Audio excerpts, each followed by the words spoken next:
তো গাইস আজকে আমি তোমাদের শিখাতে চলেছি কিভাবে স্নাইপার চালাতে হয়। আর স্নাইপার চালানোর সকল ট্রিক্স আজকের এই ভিডিওতে থাকছে। মূলত স্নাইপার চালানোর জন্য সর্বপ্রথম আপনাকে লাগবে দুইটা স্নাইপার চালা, কিন্তু স্নাইপার সহজ চালানো যায় না। তো যাই হোক, আমাদের কাছে এখন দুইটা স্নাইপার রয়েছে, কার 90 এবং M2B। এই যে M2B একটা জুম করে আয় হাই কি মারলাম, এটা কি সুন্দর হেডশট মারি বাইরে ভাই, ও সে খেলি এর স্নাইপার দা। তো যাই হোক, এখন কিলটাকে আগে ফিনিশ দিতে দেবো, নাহলে ওর টিমমেটে ওর রিভাইভ দিয়ে নিব। এই তো পাশে ঘুষি ডান, কি মাথাটা পুরো আটকে রে সোজা। তো গাইস, স্নাইপার চালানোর সময় তোমাদেরকে অবশ্যই একটা কথা মনে রাখতে হবে যে এনিমি থেকে দূরে থেকে ফাইট করতে হবে, কেননা শর্ট রেঞ্জে থেকে এতটা ভালো স্নাইপার চালানো যায় না। তুমি যত ভালো স্নাইপার প্লেয়ারই হোক না কেন, সেটা কিন্তু চালানো খুব কষ্ট হয়ে যায়। এই যে আমাদের সামনে এখন দুইটা এনিমি, এখন এরকম কি আরও এনিমি আছে, ভরপুর এনিমি দি ভাই। এখানে দুইটা এনিমি না তিনটা, হয় দুইটা, নিচে একটা আছে, তিনটা বাইরে ভাই।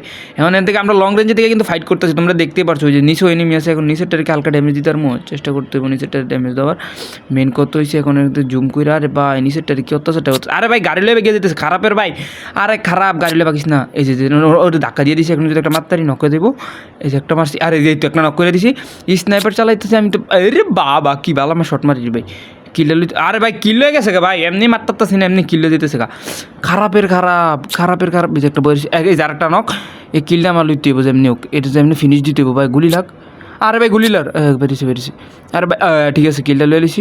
এখন ওর টিমমেট আছে, ওর টিমমেট ইজিলি মেরে তুমি এখন ভাই, ইজিলি, এটা কোনো ব্যাপারই না। একটা টিমমেট আছে না, একটা টিমমেট মেরে দেয়, আমার কাছে কোনো ব্যাপার না। আগে রিলোডটা লয়ে এলো বাইরে ভাই, রিলোড হয়ে পড়ছে, কার 90 রিলোড হয়ে পড়ছে বাইরে ভাই। হ্যাঁ, আরেকটা কথা, সবসময় রিলোড দিয়ে খেলতে হবে, রিলোড ছাড়া মারতে পারবেন না, কারণ রিলোডই দিতে হবে বারবার।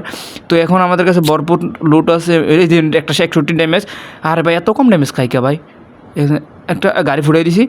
আরে ভাই আমি আগে মিটকিট মারতে হইব ভাই রে ভাই, কী ড্যামেজ দিছে, কী দিয়ে মারলো ভাই গাইস। দেখেন মারতে হইব যেমনি হোক। এখন এই যে একটা, আরে ভাই লাগে না কে ভাই, এই যে লাগছে 100। আরে ভাই কই মারে, ওয়াল মারে কই, এই গাছের রাস্তায় গেছে গা। আর একটা মিটকিট মেরে লই ভাই, পরে দেখা দেবে আমারই মেরে দিছে। তো যাই হোক, এখন আমরা এখানকে ইজিলি মেরে দিতার বাইরে ভাই। ইজি প্লেয়ারটা কিন্তু পুংটা আছে বুঝছো, আমার তো বড় পুংটা হয়। এখন মেরে দেবো। এখন তোমরা ভাবতেছো কি জিপ লাইন দেবো, আরে ভাই জিপ লাইন দিতেছে ভাই, ওই ভাবতেছে আমার মেরে দি ভাই। আয় রে পাগল না কি, এখন আমার হাতে তোর মরতে হইব। এখন এই নিমিটা বাইরে আমার হাতে মারা খাইবো না, আমি মারা খেয়ে লাইছি।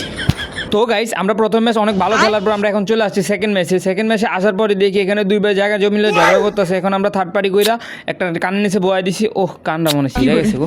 আচ্ছা তো যাই হোক, একটা এখন ফিনিশটা করে হলো, ইঞ্জেকশন মারি উঠবারছে আবার, বাবারে বাবা, মানে যে কানের নিচে মারছি, কানের নিচে তো রক্ত পড়তেছে, যদি রক্ত বন্ধ না করে উঠবারছে আজকে বেডা।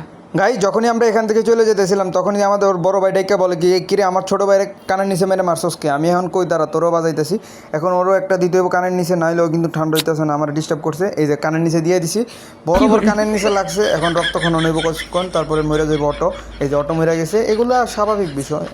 তো গাইস, আমরা কিন্তু দেখতে দেখতে একবার ম্যাচের শেষের দিকে আয়া পড়ছি।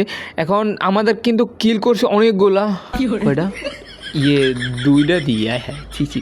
তো গাইস, আমাদের সামনে এখন একটা এনিমি আছে। এখন এনিমিটা আস্তে করি কি খেলি রে ভাই, যেটা মারি এটাই হেডশট, হক লাগাই না কিন্তু তাও হেডশট লাগে। গেরিনা মনে আজকে আমার আইডিটা ব্যান করে দিব, 2-1 দিন এই আইডিতে আর খেলা হবে না।